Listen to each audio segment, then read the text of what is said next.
Hi, hello, and welcome to another episode of the Dunker Spot. We are part of the Yahoo Sports Network. I am your host, Nekias Duncan, and joining me as always is my co-host, the always excellent Steve Jones Jr. Steve, how are you doing, good, sir? Feeling great, happy to be here, excited to be here. Thank you, Dunkers, for embracing your bounce.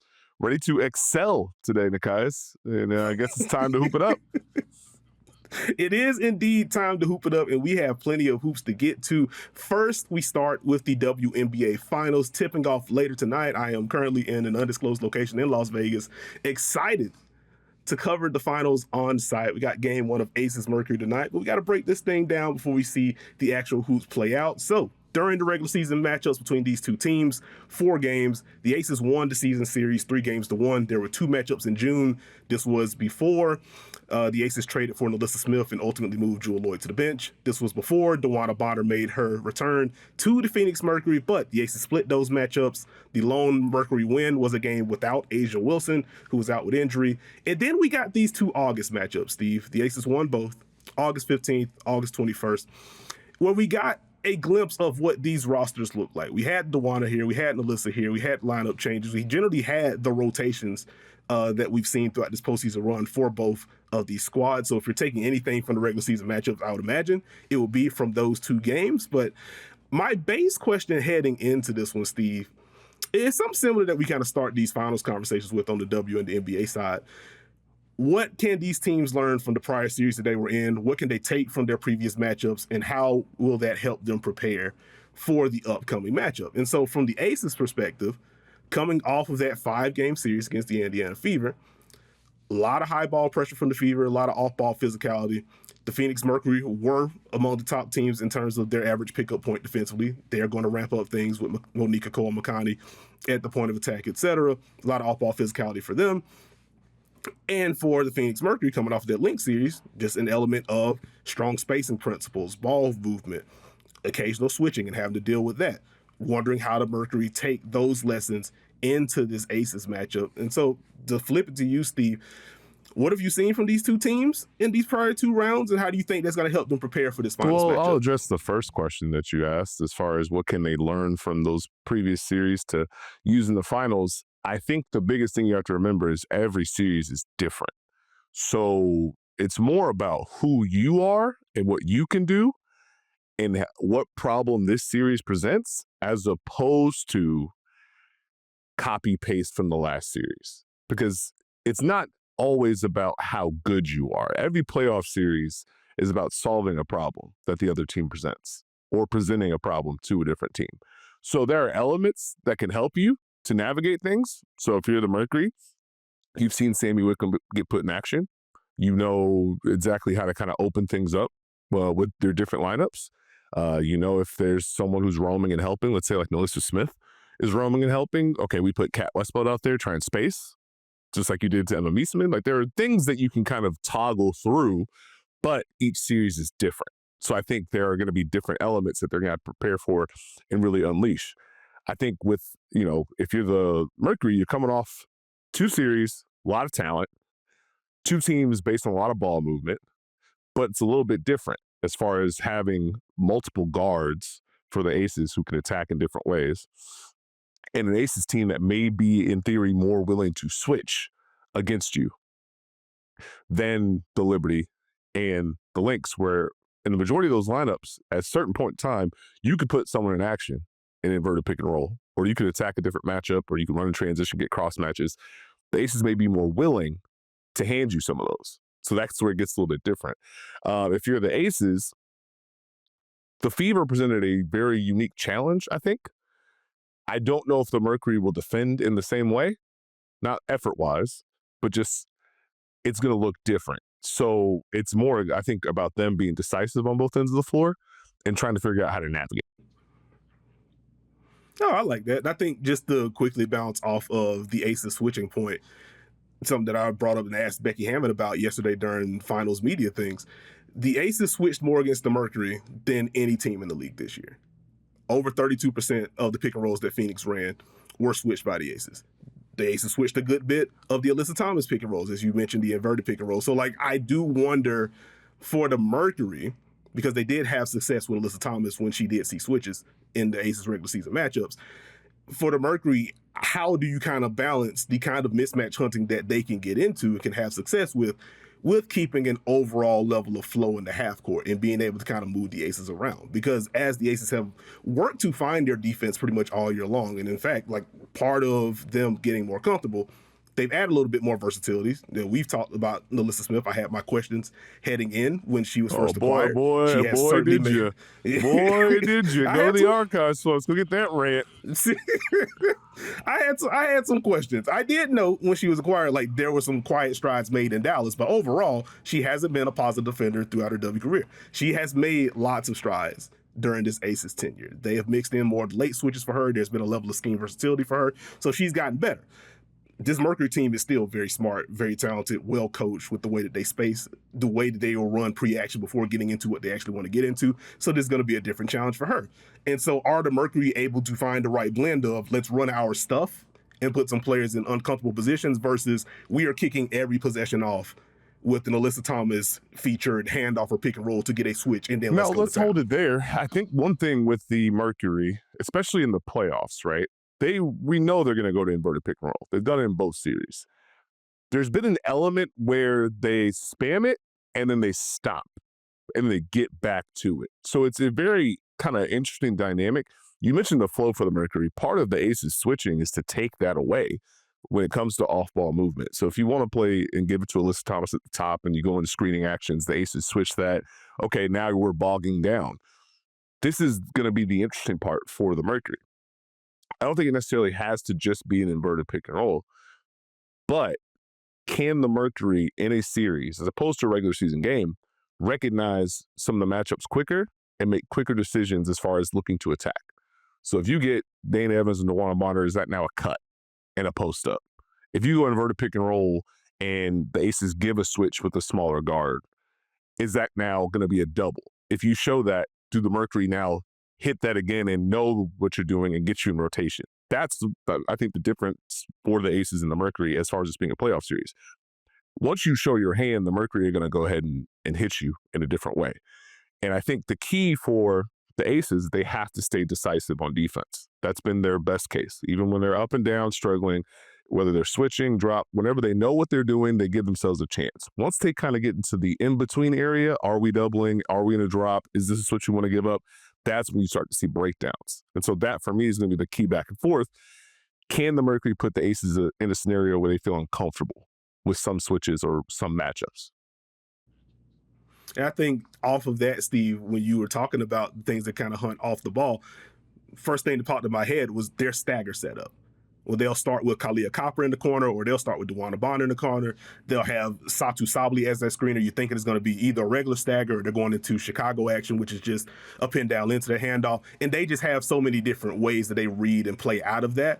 And so for the Aces, to your point, Steve, they have to be decisive. If we're switching, we have to switch immediately so they don't have those early dives to the basket and being able to get to the rim and get to the free throw line ultimately. If we're navigating, we got to be tight, and whoever's at the top of that stagger's got to be ready to switch or at least show a body so the Mercury can't turn the corner, especially if that's Kalia Copper that's coming off of the handoff or whatever.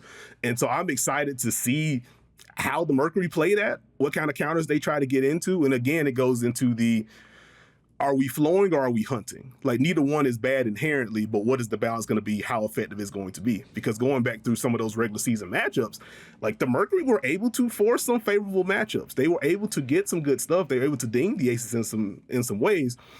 And like what stood out on film, and then kind of looking at the numbers behind it, they missed some shots that they normally don't. Wait. Rim, Hold on. three, That's been the story, I feel like, of every Phoenix Mercury loss in the playoffs. As soon as the Mercury lose a game, Alyssa Thomas quoted as saying, "Boy, we missed some shots today." And then guess what? Yeah. They don't miss shots. Mm-hmm. And like the old adage, it's a make or miss league. Like, it really does stand out for this Mercury team, just in terms of the way they play. Looking through the regular season matchups, they underperformed their shot quality against the Aces during the regular season matchups, if you care about that kind of thing.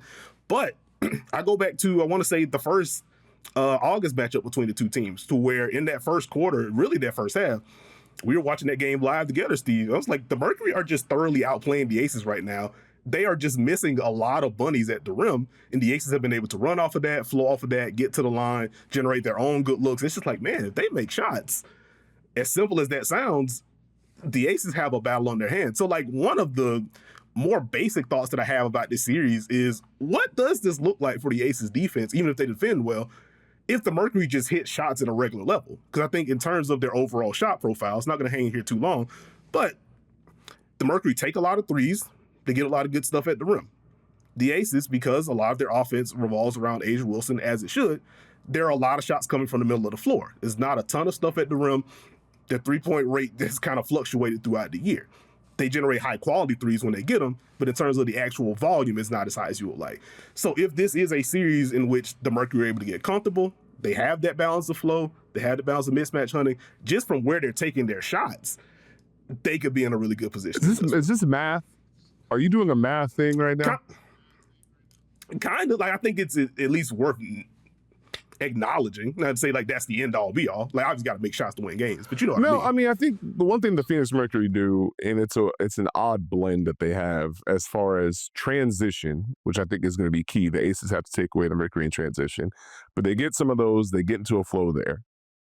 They have tough shot makers. Kalia Copper, Satu Sabli, Dewana Bonner, heck, you put Sammy Wickham in that category, where you have a good defense possession, or they're able to kind of just make one and it kind of takes them over the top. And then they can poke at you in different ways and generate the quality looks. So it's kind of like you have to pick your poison to a degree and understand what you're going to live with. And yeah, you're going to have a night where Kyle's going to have a quarter of pull-ups and quick shots. Satu has literally done this the entire playoff run, where it's like, what is Satu doing? Oh, Satu has 18 points in the first half. Okay, got it, understood. So you kind of have to just balance that and stay the course if you're the Aces. If you're the Mercury, obviously you want to generate quality shots every time, but they have a confidence with how they play offensively. They stick with what they do. It's rare that they get rattled. Even if they get stagnant, they rarely get rattled. So if you're the Aces, you just kind of have to live with it, pick what you want to pick, and deal with it. That's why the switching is going to be important. And if you're the Mercury, we got to make you make a decision. Show us the double. Yeah. Yeah, I think just to quickly bounce off of the transition point, I'm glad that you brought that up, because I think that goes back to the overall theme that I had heading into this one, just what can you learn from previous matchups. One of the things that stood out very early on in that Fever series, and that was consistent through their regular season matchups, the Fever want to push. They turn the ball over, they want to get up the ball quick. You miss a shot, they want to get the ball up the floor quick. Even after makes, we want to get the ball up the floor quick.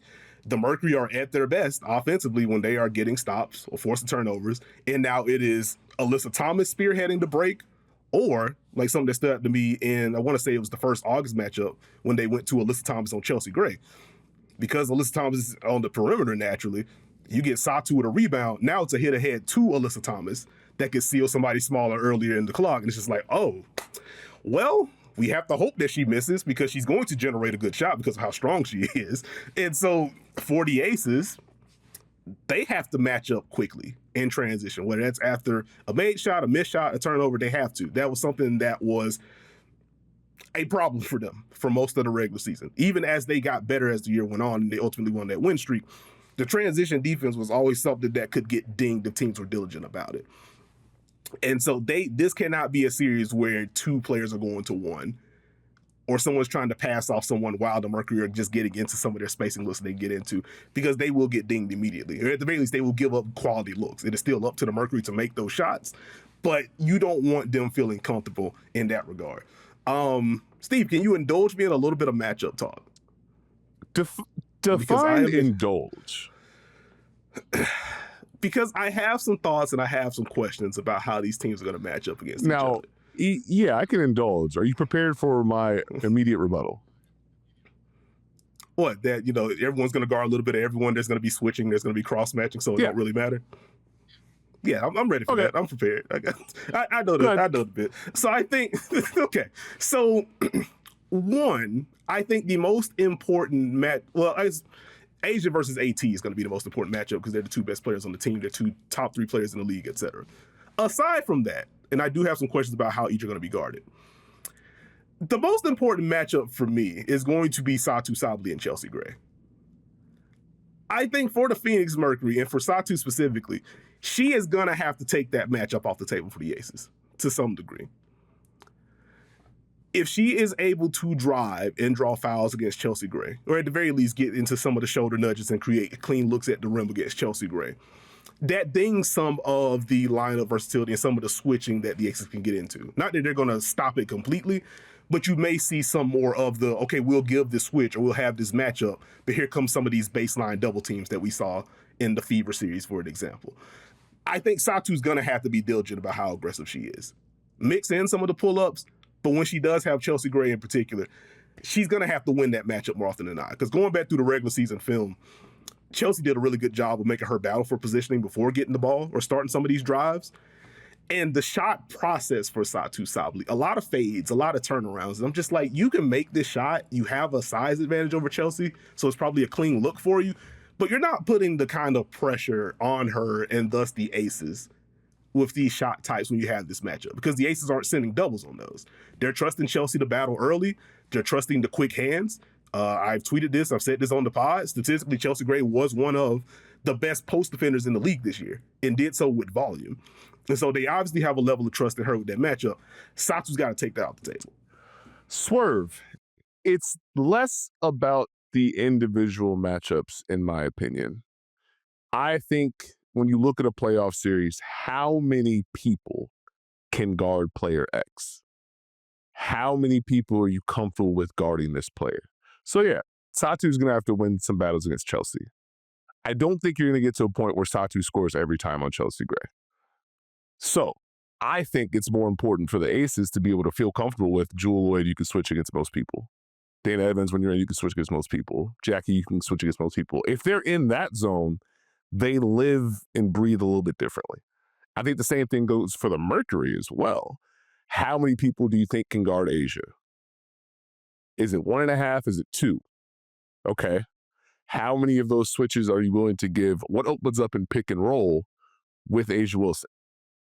I think that's, it's taken away from the matchup talk, but I think that's fascinating because, okay, Satu might get a go occasionally on cross matches. We know AT will guard. How much Mac? How much Westbeld? How much do you want to do it? Now, in pick and roll, are you going straight unders? Are you attacking the ball with the trap? Are you opening up empty side for the Aces? So it's one of those things where you mentioned the previous series, right? The Fever kind of took a lot of empty side off the table because Aaliyah Boston was like, no, I'm not going to show. I'm going to get back. Okay. If the Mercury are in a position where they have to put 2 on the ball in some variety of a way, and that opens that up for the Aces, what does that unlock? There's different kind of keys and toggle points. So, yeah, Satu is going to have to win some matchups. But if you're the Aces, we got to feel comfortable with a lot of people guarding. It's the same thing for the Mercury. It can't be Sammy Wickham, hey, how many people can you guard? Yeah. That could be problematic. And I'd say, one, I don't disagree with you. I agree with you a lot that is the broader thing that has to be solved. I pinpoint the Satu and Chelsea one because of your overall point of how many players feel comfortable, on Satu, et cetera, et cetera. I think if Satu wins enough of that one, I don't know how many players are comfortable defending Satu. I think it's my broader, thought about this. Because Chelsea just has the core strength and the quick hands to deal with it. If the Aces feel at any point this is a little bit perilous, Jackie Young is strong enough, but it's not the same level of base strength. And if you're taking Jackie off of Kalia Copper, who she's got most of that matchup, okay, do we feel comfortable with, are we now sliding Chelsea on to Monique and then we're hoping that it is Dana if she's in with some of these lineups, et cetera? You got to take on Kai. Kai has a size advantage. We know Kai wants to turn the corner and drive. Does that open that up? And so it just feels, I don't disagree with you at all. For me, that one feels the most important because I think it can have a ripple effect for what the Mercury can unlock and thus how comfortable the Aces feel defensively. Understood. I had a thought right now. Yeah, go ahead. How important are the Mercury's other bigs in this series? Very, very, and I'm glad that you were kind of flowing into some of the Asia talk in particular, because again, I think it is going to be a healthy dose of AT on Asia. But they did experiment, I believe the first matchup, when they went with Alyssa Thomas on Chelsea Gray, that was Natasha Mack on Asia. And I think Natasha Mack is a very good defender.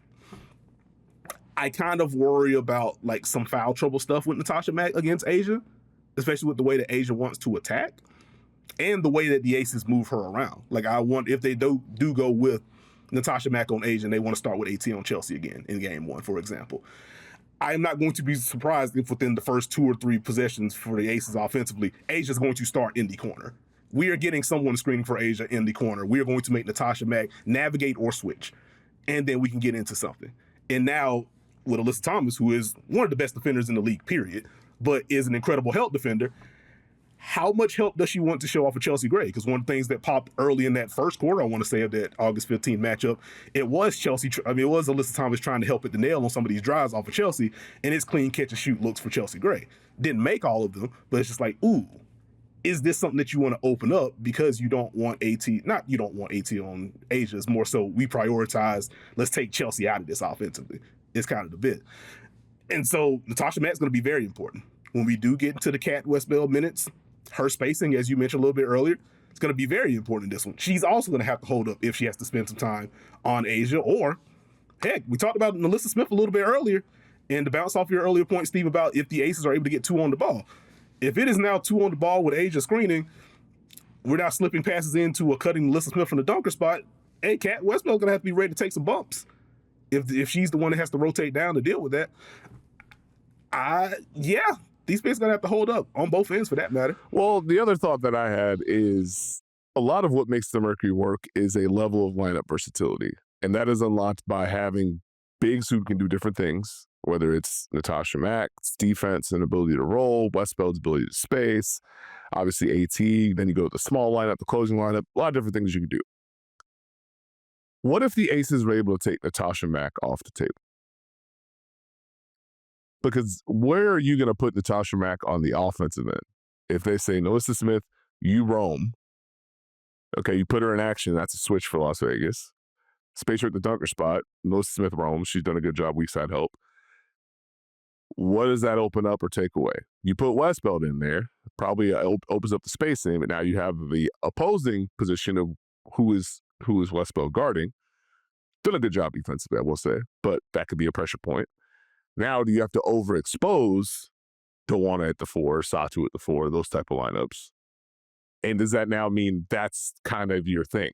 It's a great lineup, but you do want to be in a position to kind of shuffle the deck a little bit. And I'm intrigued by what happens with the Mercury's other bigs. No, I think that's a fair point. And to your Mac point, one of the things that's kind of been like at the very back of my brain watching some of the Mercury games throughout this postseason, I've seen all of them, but just watching those games, when they go inverted with Alyssa Thomas and they have Natasha Mack in the dunker spot, it complicates a little bit of it because of how low they're setting some of these screens for Alyssa Thomas, and because she has gotten so much better, comfortable, more willing to like reject some of those. Sometimes she's like driving into Natasha Mack, who's now trying to relocate to the other side of the floor or to the other dunker while this is happening. And it's just like, you got the reject you won, but now you're still having to navigate tight quarters because Natasha Mack's defender is just there. And like, to Natasha Mack's credit, like, she is someone that can knock down some push shots and get some stuff to go at the rim. She's sprinkled in some short mid-range jumpers this year and in this postseason. So it's not like she can't convert those chances when she gets them, but teams obviously have a level of, this is what we're prioritizing. If she scores, then that's okay. You do have to watch out for her on the offensive glass. And I will say, she has been a monster for Phoenix on the offensive glass all year long. Like, overall, they aren't like the sky or the wings in terms of offensive rebound rate, the Phoenix Mercury are. But when Natasha Mack's on the floor, she generates a lot for them on that front. So even if she cramps the spacing, there's still a way for her to make an impact because she gives those extra possessions. And then you get into some of the screening stuff. And again, she's very important defensively. But to your overall point, Steve, she better bring that value. We know she can and she has, but now she absolutely has to. Because if not, the Aces have some things to poke at that can ding the Phoenix Mercury's lineup versatility, to your point. And it's a different thing when we can hit this lineup, and also this lineup. It's a different thing where we kind of have to play this because it's the only thing that may work because the Aces have taken these other things off the table. Yeah. It gets interesting. Now, I have a question for you. What's your concern level with the Aces defense in this series? Scale of 1 to 10. Scale of 1 to 10, I would probably say, very boring answer, so I'm sorry for the podcasting, probably a 5. Wow. Because I think, we keep it even keel on this side. But yeah, probably a 5, because I think, as mentioned earlier, there's going to be a level of comfort that they have with switching. They are going to be switching some smaller players, though, depending on who's on the floor for them. And I do kind of worry about the smalls getting dinged to the point where the Aces feel the need to start sending those doubles versus doing so from a position of strength. We're sending extra help because you have a non-spacer in a space that you don't want them to. And now we can cramp this up. Or we have bogged down your initial action. There's 7 on the clock. Now we can send this late double because you don't really have time to do anything else. If it is early handoff, early pitch or something, we get a switch, we're now starting to drive, you got to send 2 because we're putting you underneath the basket otherwise. Yikes. That could be a bit of a problem. And again, going back to kind of the stagger setup, like I wonder to that point, I do wonder how the Mercury look to move Nekias Smith around. Like, how often are they going to try to put her in action in any capacity? Whether it is more of the off-ball stuff to see what she does, whether it is just traditional pick and roll to see if we can get a switch out of Nekias Smith, and then we can attack elsewhere so you don't have that extra size at the rim. They want to go second side, and now it's Ka driving or Satu driving or AT attacking something. Is that a way for them to kind of move her away? Like, that part is going to be interesting to me. So I think it's a little bit of that, and it's, again, the transition defense. They got. Well, I think transition, but I am in the back of my brain wondering if they can keep the ball in front in this series. If they are switching and the Mercury are able to drive and force help or get layups, that this is where things could flip. So I'm keeping that in the back of my brain. I figured I'd ask. This series is going to be very fun, but it's the Las Vegas Aces guards. And you didn't ask me who my X factors were, but I'm going to tell you right now. Chelsea Gray, Jewel Lloyd, and or Dana Evans, you got to be ready to make some shots in this series. You're going to have to make some. If they're unders, switches, late in clock, you're going to have to make shots and be a pressure point to tip the scale for the Aces offense. Like, obviously, defensively, you're going to have to switch. You got to keep the ball in front. But it's going to be on the Aces guards, in my opinion, to lift them and put them over the top and make this be the separator between a back and forth 2-point game or we're up 10 at half. Yeah. No, I think that's fair. Like, I think, again, not the Dana size defensively, if the Aces are switching a bunch of something I'm keeping an eye on, but overall, her drives have been very important for them. Some of the shot making in the middle of the floor, particularly late in clock, has been very important for the Aces. Obviously can knock down threes when they needed to as well. And I think she can add in with that ball pressure defensively before switching to help bleed some clock against Phoenix. They're going to need her. Jewel Lloyd, the Aces need a Jewel Lloyd series. There have been positive elements from Jewel throughout this postseason, but it hasn't been the consistent scoring punch for her. And I think that has soured a lot of how people think about her postseason run. They need Jewel to kind of light a fuse from beyond the arc. Because even going back to like the basic like shot profile bit, a big part of the Aces 3-point volume is Jewel Lloyd. Early pulls, catch shoot opportunities when they do run off-ball stuff for her. She has to have it going. I know that's a very basic point, so I'm sorry, but hey, man, this is the time for Jewel Lloyd to average like 14 points per game across the series. 14? And just, yeah, 13, 14. I'm just saying, just double-digit scoring for her consistently is going to be the thing. I'm just not a number, but in general, like, can you get 2 or 3 threes a game out of Jewel Lloyd? Okay. So that's my general point there. And like, similar bit for the Mercury guards, honestly. You've talked a lot about Sammy Wickham, how important it's going to be for her to hold up defensively, because if she does, her late clock shot making, her screening for Alyssa Thomas, her screening in general on or off the ball to kind of force the Aces into some switches that maybe they're not even thinking about. They're doing some weak side exchanges and stuff like that, and now she's lifting up the wing on the drive, and oh my goodness, it's Sammy Wickham taking a shot from the wing. They're going to need her. Monica Cole-McConney. You know, I have been a big fan of her season. They're going to need her defense. They are absolutely going to need her shot making in this series as well. The timely drives, the 3-point shooting. They're going to need her to hold up. As you've talked about, Steve. Go ahead. Go ahead. If the Aces don't guard her,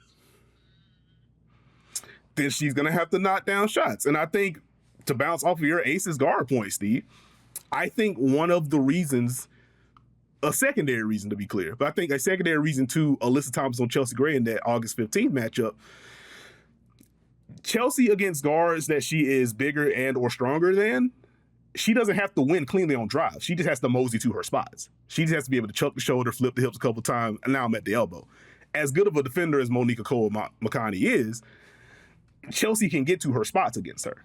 And so I do wonder if this is kind of like a styles make fights type of matchup between Chelsea and Monique. If Monique gets that matchup, she's going to have to hold up. Like, I trust her to navigate any screen that gets set, but then she's going to have to reattach and hopefully keep Chelsea off of her spot. That can be different. So again, as big of a fan as I am of her, I don't think it's ever going to be like an effort issue. To your point, she's going to have to make shots if the Aces decide we're helping off of her. But yeah, she's going to have to hold her ground when she gets Chelsea. I mean, I think the one thing for Monika Cole-Makani, she's been tremendous with screen navigation. And she's adjusted throughout series. So you talk about previous series. Sabrina didn't have a good time trying to figure out where Monique was going to get to in pick and roll. Courtney Williams didn't have the most fun.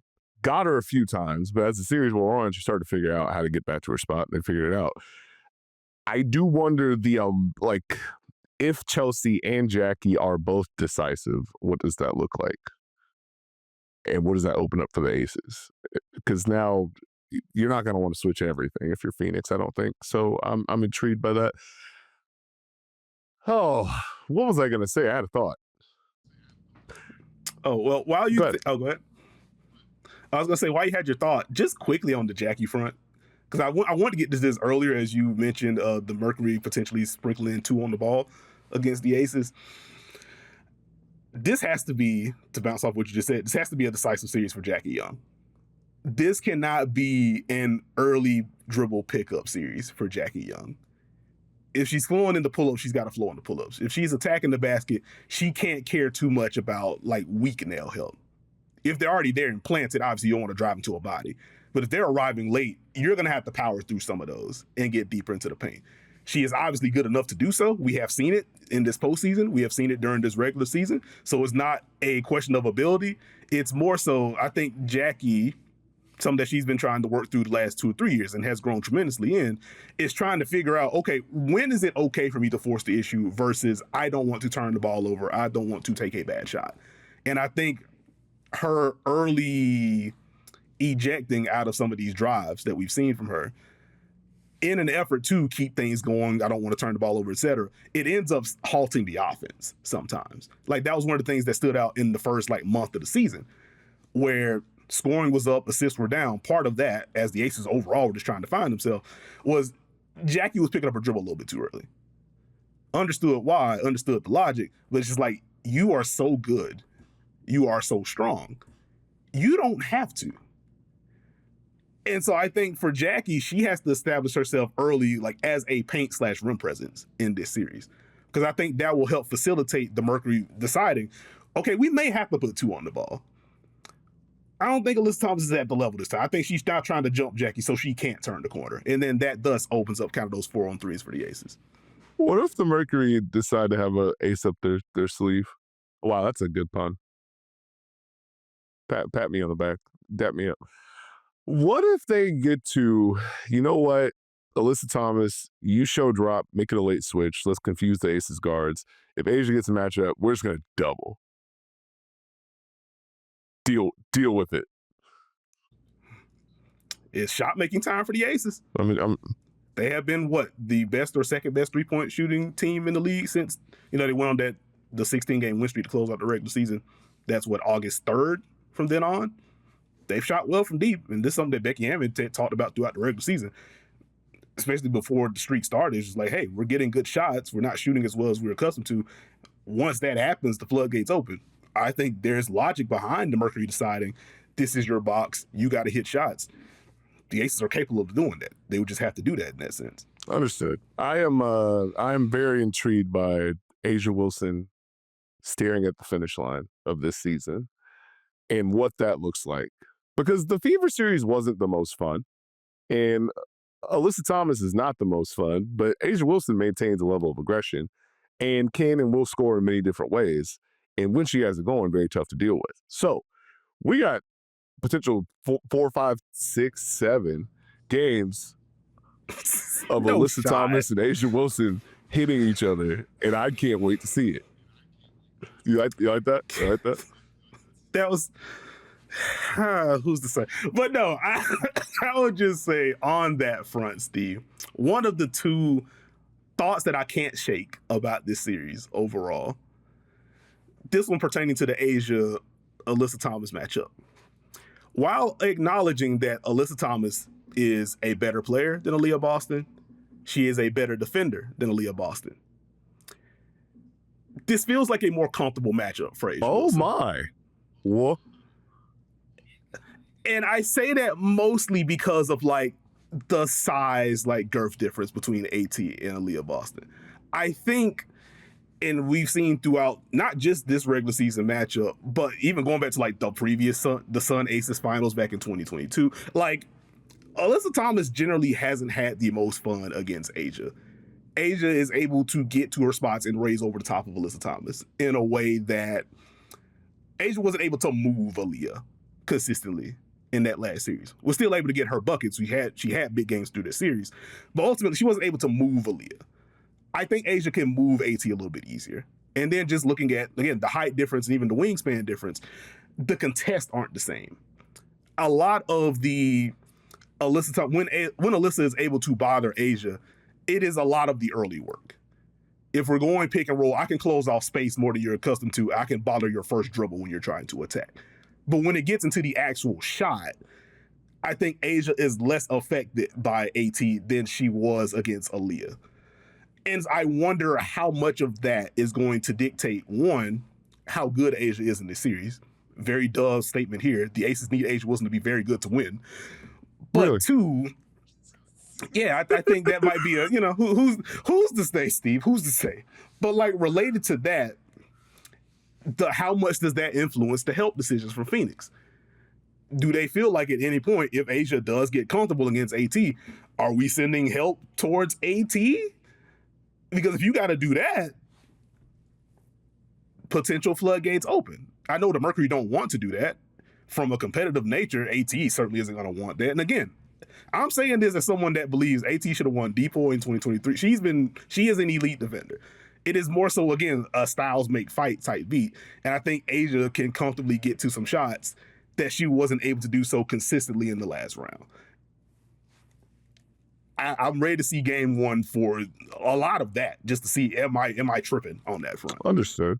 It's gonna be very funny if this just turns into Chelsea Gray post up and elbow touch city, and A'ja Wilson's getting all sorts of screens from guards in different areas of the court, and Alyssa Thomas getting an inverted pick and roll and Satu's involved. It's gonna be a fun series. Did you give me your X factors? I haven't yet. Like, I think for me, I think it's just the general guard room for both teams. Like, I do think Dana Jewell for the Aces, Sammy Whitcomb, Monica Cole-McConney for the Mercury. Among the stars/starters, like, I think it is Chelsea Gray and Satu. Okay. I think both of those players, I think their individual matchups against each other, if Chelsea guards Satu, is going to be big. But they have a way and have an ability to influence a lot. Again, if Chelsea could just get to her spots against Monique, despite how good she is defensively, if she can just get to her spots against Sammy Whitcomb whenever she sees that matchup, what do we do about that? With Satu, if she's putting Chelsea underneath the basket, or just Chelsea now has foul trouble with some of the swipes on drives and stuff like that, now the Aces, instead of Dana Evans being the bonus and taking them over the top, or Jewel Lloyd being the bonus and taking them over the top, no, we need you now. Jackie, we need the perfect blend of scoring and playmaking now, because we don't have Chelsea for a little bit. It just puts so much pressure on everyone else. So I guess collectively, those are like the three for each team, the six, what I'm looking at. Okay. But yeah. Are you ready for a world where the Phoenix Mercury win and its finals MVP, Satu Sabu? I could see it. Especially if, again, she's able to kind of dictate terms and dictate matchups. I can see it. What I don't want to happen, selfishly, and Steve, he goaded me into this. He won. If this is, I don't want this to be a series where Alyssa Thomas continues to average like 17, 9, and 9, and she does defend Asia well, etc. But because Satu averages 23 points per game in the series, she gets the award. And I'm just looking at this like, hey, man, this was very important. They needed all her buckets. Alyssa Thomas did literally everything else and scored too. Can we not? You know what I mean? I don't want one of those. I'm not opposed to a Satu Finals MVP. I just need, if Satu is going to be that, she has to be the best player in this series, or at least the best player on the Mercury during the series. If that happens, I don't have any qualms. I think that'd be a great close to the season for Satu, who has had to find her way in this Phoenix context, dealt with injuries, came back. Like, I think it would be super cool for her, and no disrespect, like you leave Dallas and then immediately win a championship and win a Finals MVP. Like, that would be cool. So not opposed, but like, I want it to be earned is kind of my thing. Quick question, quick free throw here. Who makes more big shots in the series, DeWanna Bonner or Jewel Wood? Ooh, because this has not been the best shot-making postseason for DeWanna Bonner either. Don't tell the Minnesota Lynx that. Yeah, it was true until it wasn't against the Lynx. That was kind of crazy. Oh, man. Shout out to my pal Lo, who tweeted out, I think during the game 4, like, man, DeWanna's underwhelmed. Had to been like early 4th or like late 3rd. And then DeWanna does that in the 4th quarter, and then she quote tweeted herself, like, well, my bad, sis. Oh, goodness. And so if I have to make a pick,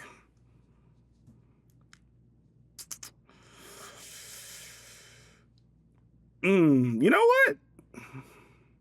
I'm gonna go Jewel. All right. I mean, I think Jewel wakes big up. Shot Bonner. Never doubt DeWanna Bonner. What's up? You know what? I'll bring this to the pod. I asked this at a watch party. When did we start calling her Big Shot Bonner? It flows. I'm not even saying it's a bad nickname. I just feel like people started saying that this postseason, like that has just been what they've been calling her for her entire career. I have never heard that. 2024. We went over this. Dude, look it up. If you're watching, if you're listening, go Google Big Shot Bonner and you'll see when it was introduced.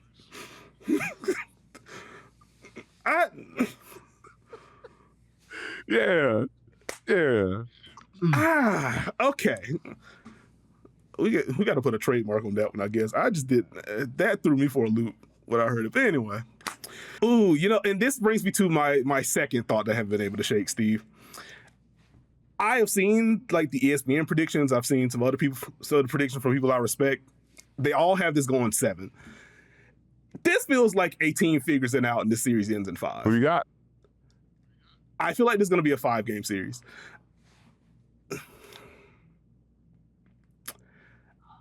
I'll go Aces in 5. Aces in 7. There we go. Okay.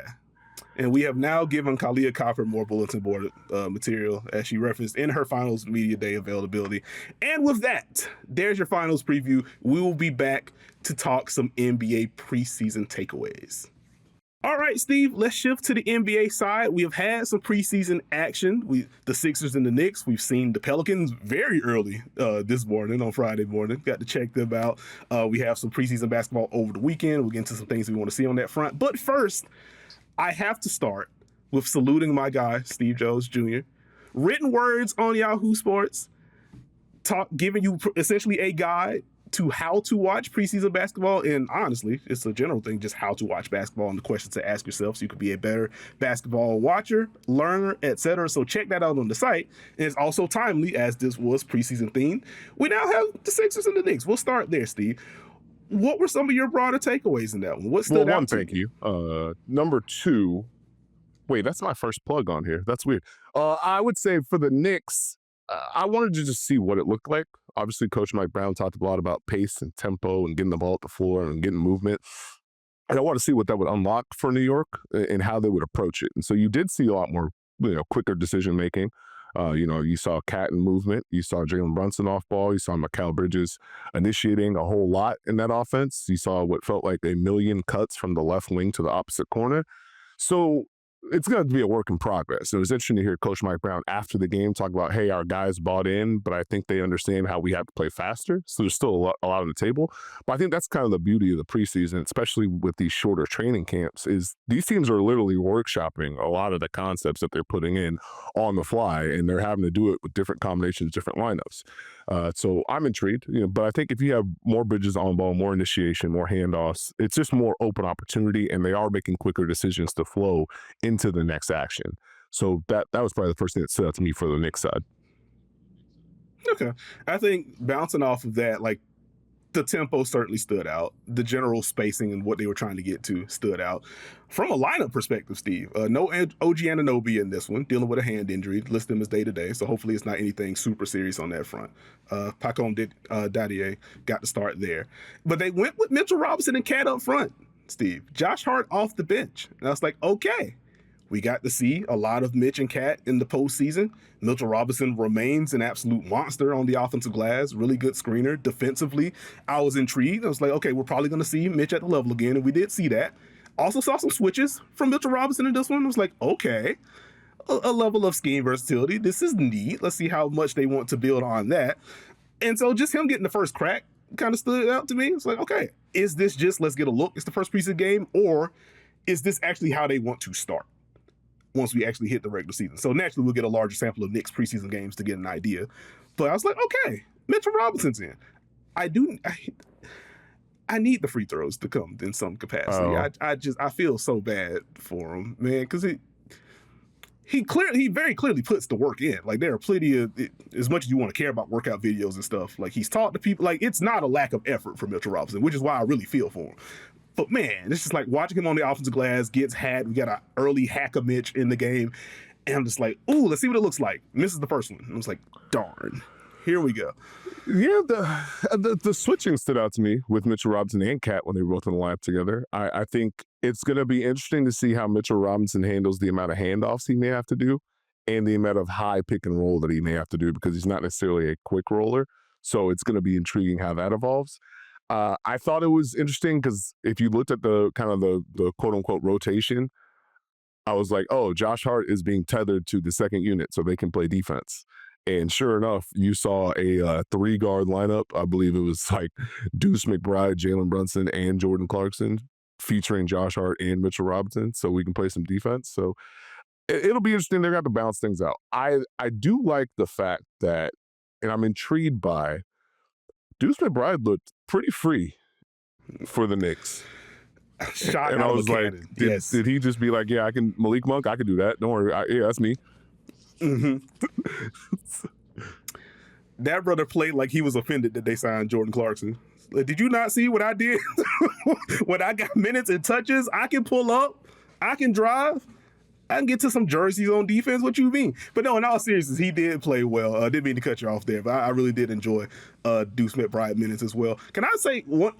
I wanted to add one quick thing on like your overall spacing point, the cuts from the wings to the corner, etc. Like the opening possessions for the New York Knicks, where they ended up with, I think, Cat and Jalen Brunson kind of on the same side of the floor. Like, that was neat. And I'm watching the ball go to Dadier, and I'm just like, ooh, that's gonna be OG Anunoby at some point. That's a different level of spacing threat that team's gonna have to deal with if this is kind of Mikal initiating, Cat and Brunson spaced on the same side. So like, if it doesn't work, we just kick it to Cat, flow into a handoff. It's empty side probably, especially with the way that they're mixing in these cuts and respacing. It's like, ooh, Mike Brown, I see what you were cooking here. And ultimately, I enjoyed the 98 minutes. He just has to knock down shots, as simplistic as that sounds. But yeah, I was like, okay, I like how they're doing this. I can see where that's how you manufacture some Mikal Bridges initiation reps, but also we can now swing this to OG Anunoby for catch and shoots or catch and drives. Get them against tilted defenses. And like, you're not sending strong help from the weak side if your weak side is Cat and Brunson. And so maybe that's how, again, OG in his eternal quest for more touches, it feels like, that's how you manufacture some cleaner ones for him. So I'm excited about what that part's going to look like. I'm with you there. I will say, just to flip it to the Sixers real quick, intrigued. Obviously, they don't have some of the pieces, and we don't know when they'll have some of those pieces, but Tyrese Maxey is pretty good. at basketball, in case you forgot. I really like the drives. Like, I like just the mindset to look to get downhill. I liked Philadelphia putting in a little bit more pass and catch action for him to get downhill in a different way. I think they did a lot of just trying to flow in the half court as far as we're going to pass, we're going to cut through, we're going to see how we play out of it. It might be a screen. A lot of drive and kick, it felt like, from Philadelphia to try and emphasize space and get some dribble penetration. It worked until it didn't. And the Knicks started to keep the ball in front. And it's like, well, okay, but you got to workshop it. That's what the preseason's for. VJ Edgecombe, fun off-ball stuff. I liked his just, I'm getting downhill, I'm getting in the paint. If I'm denied, I'm cutting. If I can, if you're helping off me, I'm going to drive a closeout, get in the paint, drive and kick. I think he hit Kelly Oubre for a 3. Those are good little things to have early on, especially as a young player. And so if he can build on that, obviously the shooting, if you look at the box score, it didn't look so great. But I liked his overall demeanor and composure. It's interesting to watch him in pick and roll sometimes because you can see the reads, but some of the passes are like ducks. It's like, oh, the corner's open. Woo! Yes. I'm like, oh, you had the right idea. We'll work on that. It's okay, young.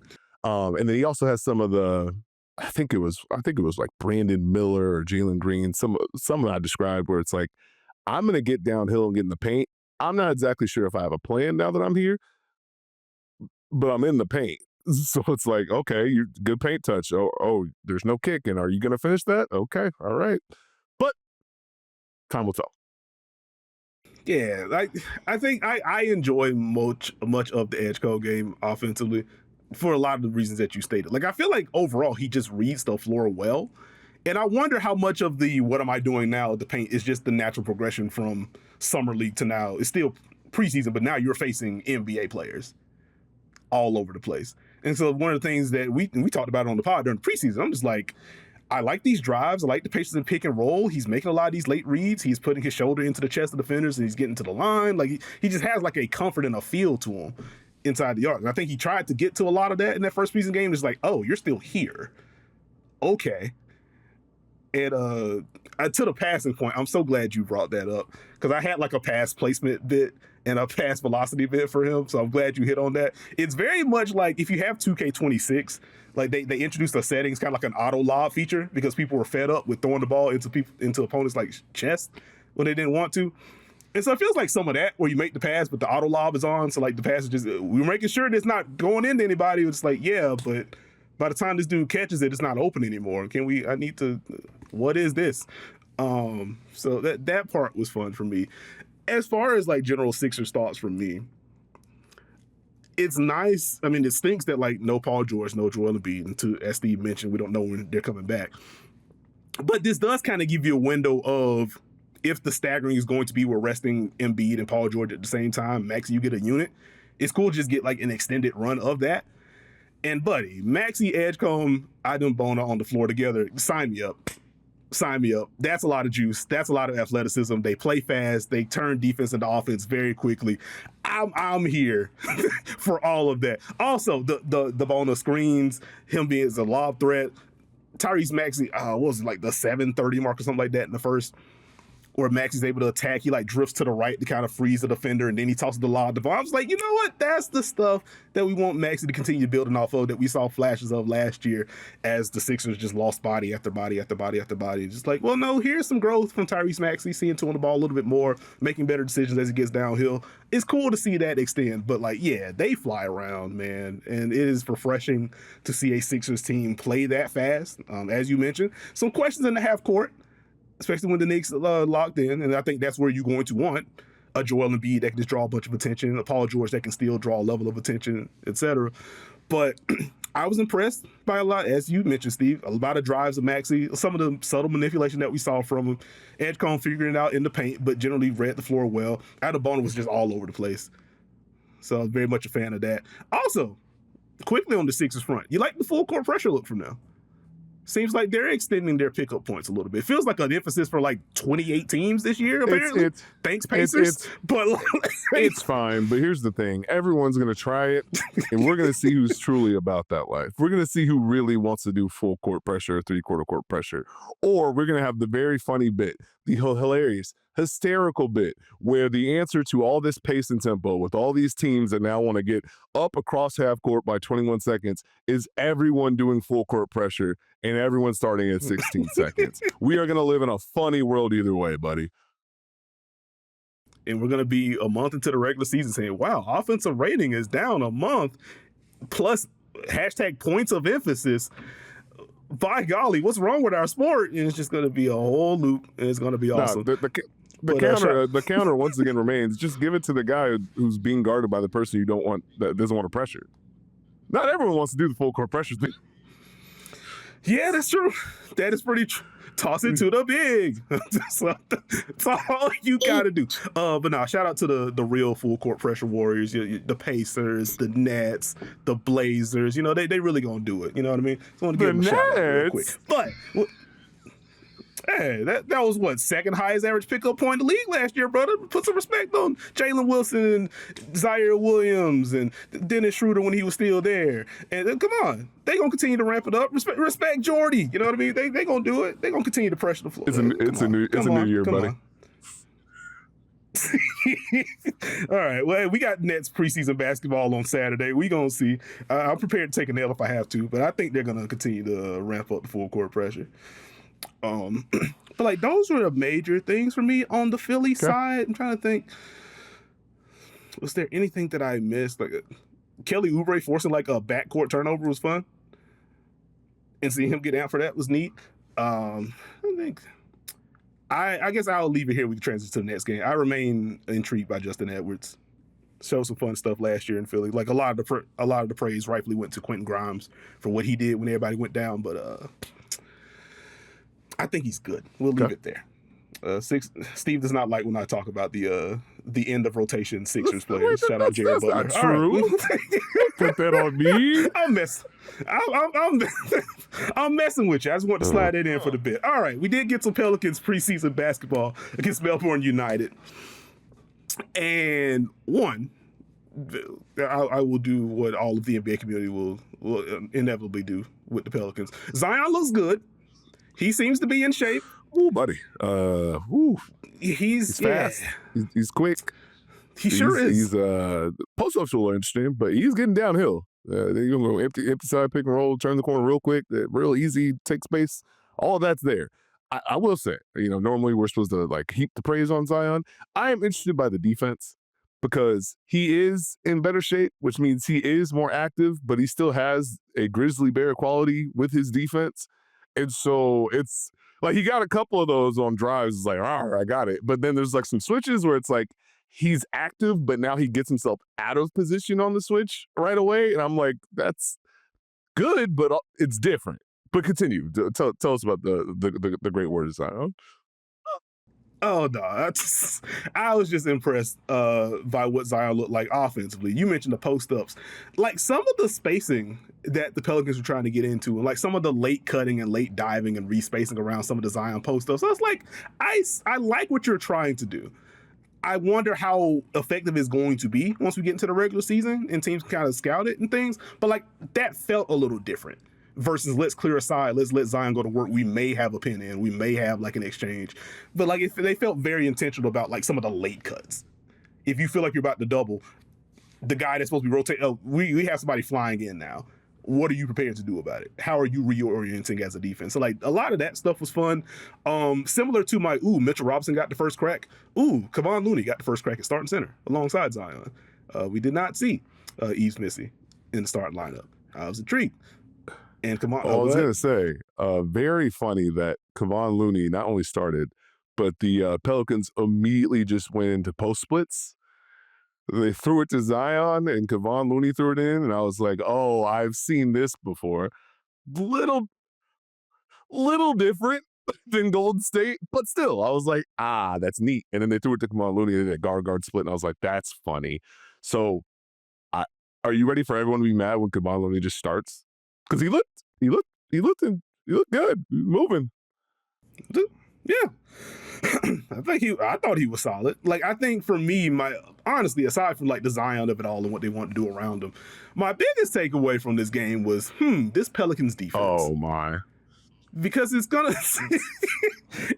look different. And I think hopefully I don't have to do the caveat every podcast we talk about preseason where everything has to be taken with a grain of salt. We don't know how much is gonna be real or not. I hope I don't have to do that every episode. But okay, cool. I'm glad we understand. I think I was intrigued by the Pelicans trying to do a lot of different things. Early in the game, it's like, ooh, this is a whole lot of switching on and off the ball. This is interesting. And then it was like, oh Lord, they're blowing some of these off-ball switches. But okay, they're leaning into the switches. And then we kind of transitioned into this period where Melbourne United was trying to set a lot of like pick and rolls around the wing or just down the sideline. And it's like, all right, cool, it's ice time. It's like, okay, neat. Kevon Looney's called it out. Jordan Poole's trying to get in position early. Jordan Poole doesn't contain. They don't have the help loaded in. Oh no, here's a pick and pop three. Here's a drive pocket pass dunk. And I was like, oh. And then you see some of the middle pick and roll from Melbourne United. And you see Trey Murphy, like we saw like during like the JV era, weak side corner coming up darn near to the free throw line to kind of preload. And here's Trey Murphy doing that. It's like, well, here's a cut behind that in the back. I'm like, okay. So we got some at the level. We got some switching. We got some ice. They were flying in from the corners with like some late help on drives and stuff. It's like, okay, here's a level of aggression. Here's some kicks though. I want to see how the screws get tightened with the Pelicans defense. I am intrigued by them doing different things. Is kind of where I'm at based on the first preseason game. Nekias said same old Pelicans. That's crazy. No, they've only played one preseason game. That's nuts. That's wild. No, I was just like, okay, let's see it. On a more like strictly positive. I was going to say, very quickly before you continue, Trey Murphy III is not only, he's here. That brother is here. The time to buy the stock it's gone. It's too expensive. Should have bought your tickets. Should have prepared in advance. It's over because that brother was comfortable out there. Got to whatever spot he wanted to get to, hitting people on drives. Yeah. The podcast synergy. I was literally going to Trey Murphy III. I was so proud with every shoulder bump that he did. I was like, oh my goodness, look at him carving out space. Look at these drives, bro. We know he can shoot. Look at these drives. Look at it. Also, just to quickly annoy Steve and to also heap more praise on the Trey Murphy III, right? Fast break dunk, windmill. Yes. That is what you're supposed to do when you have a transition opportunity. Hashtag show us something. And he showed everyone something. Thank you, Trey Murphy III, for carrying the mantle of fast break dunks and what they're supposed to be. Thank you so much. Also, the poster off the baseline out of bounds play, that was cool. Good for him. Showing up the ups. Other thing I say on the Pelicans front, I am intrigued by Jose Alvarado and Jeremiah Fears on the floor together. And like circling back to the Pelicans defense briefly, it was funny to me that as soon as they checked in, it was immediate full court pressure. And it is Jeremiah Fears on the very first inbound when he checked in, couldn't even inbound it to the guard. They had to hit it ahead to, I think it was one of the forwards, and then push the ball ahead because Jeremiah Fears just wasn't having it. And obviously Jose Alvarado just in your jersey, in your rib cage for that matter. Just, you are not going to have fun. And Jose was letting it fly in this game as well. Very good offensive game for him. Had the three-point shot going, sprinkled in some drives as well. It was just a very good Jose game overall. But those two together, the ball pressure they can provide defensively, and in theory, the rim pressure for both. Jeremiah Fears lived in the paint. I don't feel like he got any of the finishes to go, which was kind of unfortunate. But like, it's cool that he can access the paint as easily as he did in this one. So I just want him to build off of that. You want more efficiency scoring-wise, but those two are going to annoy some folks if they're actually going to be in the rotation together. Understood. So I don't know how long we've been doing this Pelicans game, but are you going to talk about Dash Daniels or? There Steve. That's what I thought. Yeah. Steve. Similar to Jeremiah, he's got to make some shots. There were some jumpers in that game where I was like, ooh, he's a Daniels. Okay. But holy crap, the cutting for him, some of the drives, the defense from Dash. Listen, that brother's going to be an NBA player. I'm excited. He has the feel to him. He has the juice to him. The defense is just really good. And just the overall spatial awareness that he has. It shows up off the ball offensively. It shows up with some of the cutting that we were able to see from him as well in this game. Dash Daniels did the guy star thing. Quick shout out to, I think, Jesse Edwards was the center. feels like he has like an 8'5" wingspan. I know that's not accurate, but good Lord, his arms. But like, showed some nice nuance and drop when he was defending, really crashed the glass well, had some nice finishes in the paint, some little jump hooks to go in. And I was like, okay, this is quality work. I heard him mention on the broadcast, like, this is why he stayed on the NBA radar. I was like, yeah, I can see it. This is some pretty good work from the big man. And then Milton Doyle, absolute bucket, Steve. Absolute bucket. I really enjoyed his floor game today. Very aggressive. Pull-ups, drives, catch and shoots, relocations and shots. Whatever you need, he got it. Shot in tight windows as well. I was like, you know what? I see why he's averaging. I think they said on the broadcast, averaging around 18 points per game in the NBA. I was like, I can see that. Yeah, he seems comfortable. Also, we get to the fourth quarter where the Pelicans are playing like the end of their rotation and stuff like that. He had to have been like 9 or 10 straight minutes. Going back to like the third. And like, one of the sideline reports, like, yeah, coach asked him, like, you good? It's like, nah, I want to finish this out. It's like, you know what? He's a gamer too. I respect that. I respect that quite a bit. So, quick shout out to Dash, Jesse, Milton. They really did the thing for Melbourne United today. This morning, I get time zones or whatever, but yeah. Yeah, they sure are. They sure are. They sure are, Nekias. And guess what? We'll be back with some more news.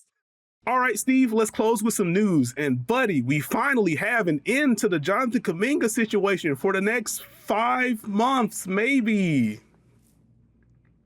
2-year deal for Jonathan Kuminga, $48.5 million. A team option in year 2. The Warriors did not win. Yeah, I think he's eligible to be traded, January 15th? We're going to be right back here in January doing Jonathan Kuminga future destinations and things. That's my guess at the very least. Now, there is a world in which Jonathan Kuminga locks in as a rebounder and as a defender. Steve Kerr trusts them more. And then this actually just works. And then I laugh at how long it took for them to get to this point to where it just worked for both sides. But he did get a hefty raise. He is a Warrior for now. How do you feel about the deal, Steve? Oh, I mean, I'm glad he got paid. I'm glad the Warriors could actually fill out their roster, and hopefully this works out in a way that everyone wins. Jonathan Kuminga says, I'm focused on winning. Let's see how this goes. Very, very fun things. But, I mean, he's got something to play for. The Warriors are obviously looking to contend, and this could be a scenario where we look up Jonathan Kuminga, 6th Player of the Year candidate, because the Warriors are playing well. Who knows? Who knows what this looks like? I would like for this to not be a storyline, but I know it's going to be a storyline because the first time there's an interaction or Kuminga's minutes or this or whatever, it's just going to be talked about. I'm just glad it's over with and we can talk about the Warriors as a basketball team as opposed to just Jonathan Kuminga destinations. Very excited for the Guy Santos game on November 19th, where this all circles back again. But in the meantime, and as you mentioned, Steve, because Jonathan Kuminga signed this 2-year deal with a team option that I'm sure is going to be accepted, the Warriors have officially signed, more than just the roster commitment, Steve, have actually signed Al Horford, 2-year deal, DeAnthony Melton, 2-year deal, Gary Payton II, a 1-year deal, Seth Curry, training camp deal, and then he's not going to be on the roster, but he's going to hang around, and then when the Warriors technically have enough room under the apron to actually sign Seth Curry to a 1-year deal in the middle of November, then he will be a Golden State Warrior. So sorry for all of that, but that's just kind of where we're at with the Seth Curry thing. He's a Warrior now. He won't be for a little bit because of money reasons, but then he's going to be a Warrior. So there you go. Curry connection is there. How do we feel about this Warriors roster, Steve? I honestly want to see the defense. I would like to see Al Horford and Draymond Green and Jimmy Butler defend together at the same time. That is probably the thing I'm the most excited about. And so I think there's going to be an element of different combinations the Warriors have. We'll see what the versatility looks like. We'll see if the depth hits. That's always kind of been the interesting part for the Warriors. Can they get functionality from different lineups, or do they have to rely on one to kind of carry the load? But I think they have a little bit more. I think Al Horford is a perfect fit. Obviously, you don't want to overuse him during the regular season, but he's a big who can space. He can involve in on and off ball screens. He can give them a level of comfort, especially on the defensive end. So, I mean, if you liked what Quentin Post did, I can't imagine you not liking what Al Horford does and brings to the table. And DeAnthony Melton, we know what he can do when healthy. So I like the moves. What say you? I also like it. Like, for me, it is just going to be how healthy is the core going to be through the regular season. Because I think if they win enough games, or if they're healthy enough to win the amount of games that they can during the regular season, they're going to be pumped and primed for a playoff run. I still believe in Steph. Jimmy Butler is incredibly good in the postseason. Draymond Green remains one of the best defenders on the planet. That trio alone gives you a very high baseline on both ends of the floor. And then you add in all the role players that you mentioned. And again, we were talking about the Warriors last year. You get through the first month and a half where they're just like the best or second best defense in the league because of the way they're flying around. They're mixing in more two on the ball, but there's still the element of switching and cross-matching they can get into. They're forcing a ton of turnovers, so their transition offense is up, and you still got the movement stuff for Steph on the other end. They've added a lot of depth.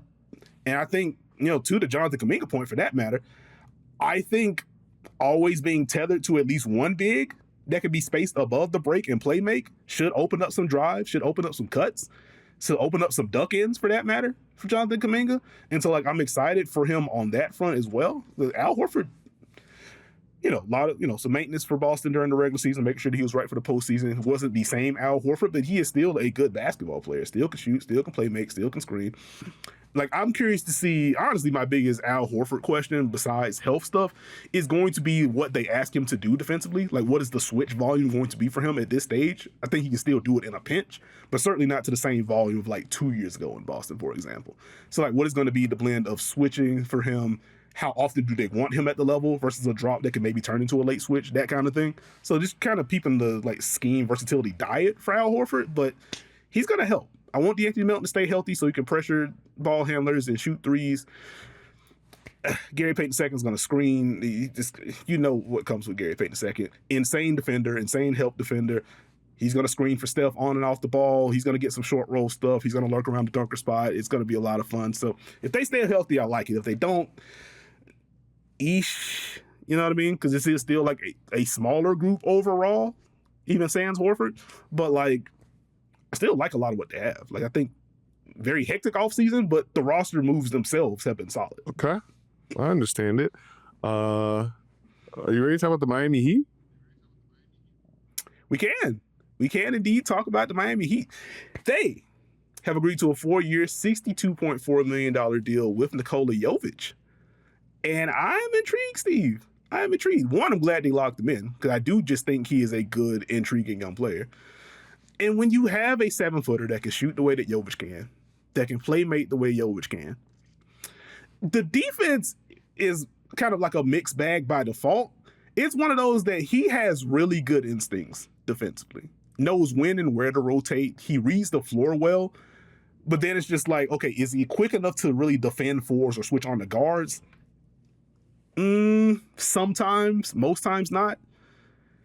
The Heat experimented with him defending 5 so Bam can roam a little bit more in some of those lines. We've seen that a little bit last year and definitely the year before last, where they went with that. And it's okay, I'm intrigued with him defending 5s. Again, reads the floor well.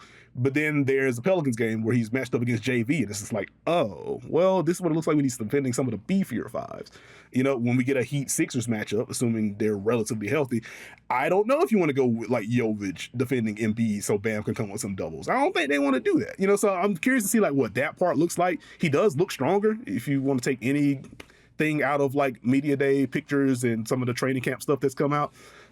So he should be able to hold up better against stronger players. But I still don't know if we're ready for him to be full-time 5 defender if they want to unlock that piece. But he's really good with room to grow. And if he stays healthy, he's going to provide a lot of value. And I wish I could remember which account it was. It's 462 for Jovic, but I think it's going to account for 10% of the cap for Miami. It's a really good deal with a lot of upside if Jovic hits the way that they think he can. And again, ultimately, if he's healthy, I think he will. I do just think he's good. So I like the deal. How did you feel about the Jovic I'm fine with it. Do you think he should start? I think he should start, yeah. I would go Jovic Bam, 4 or 5.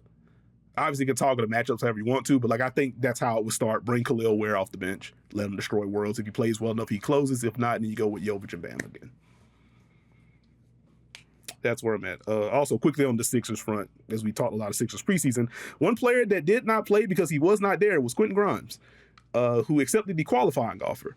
1 year, $8.7 million. He has veto rights on trades this year, will become an unrestricted free agent this offseason if they don't agree to a deal shortly in the offseason. So seeing the reports that he was offered 4 for $39, I'm just I think we could have got a little more for Quentin Grimes.